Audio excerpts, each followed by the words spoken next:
자, 주식 해외 선물 전문가 션타임입니다. 반갑습니다. 자, 오늘도 달러의 방향성을 통해서 해외 선물의 방향성 예측해 볼 수 있도록 하고요. 달러 환차익의 미래 시세와 세계 경제 흐름을 읽어볼 수 있도록 하겠습니다. 자, 어저께 달러 같은 경우에는 장 초반 하락을 이어갔다가 장 후반부에 다시 반등하면서 보합권을 이루었습니다. 자, 장 초반에 하락했던 이유는 유로가 강세를 보였기 때문인데요. 자, 어저께 유로의 가치를 보시면은요, 유로는 장 초반에 한 차례 상승한 뒤에 다시 하락세를 이루어갔습니다.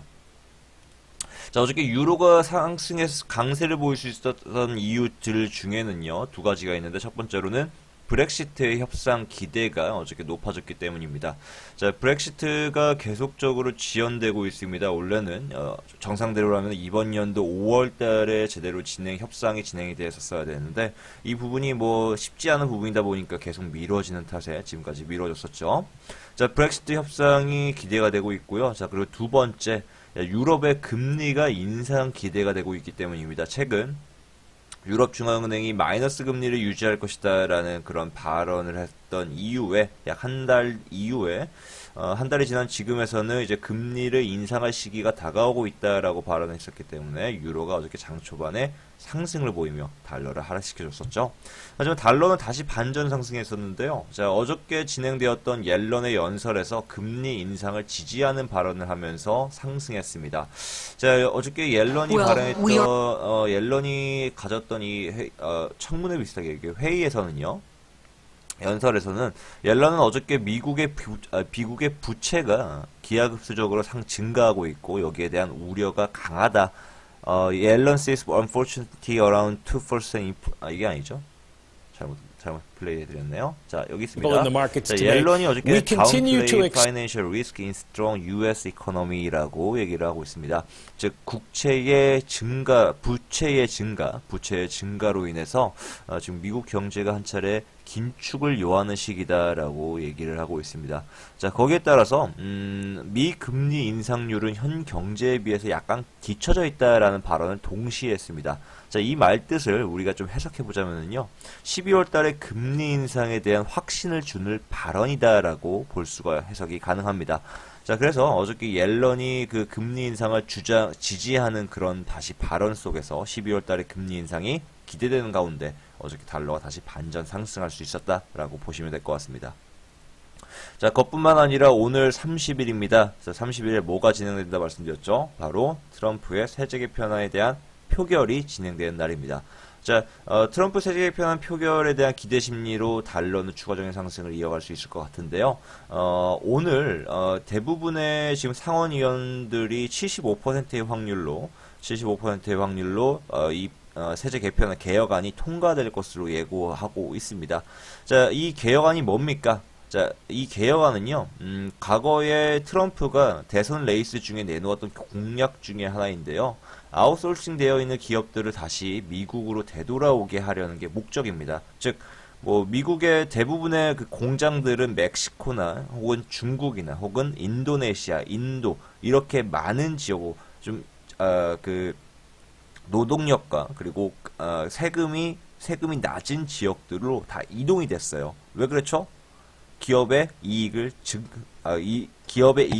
증가시키기 위해서, 최대화시키기 위한 방법 중에 하나로서 아웃소싱을 하는 겁니다. 근데 이렇게 법인세를 인하시켜주는 이 개혁안을 내놓게 될 경우에 전부는 아니겠지만은 일부의 공장들이 다시 미국 내로 돌아올 수 있는, 한마디로 미국 내에 그 고용력을 증가시키는 방편으로 사용될 수 있다라는 부분이죠.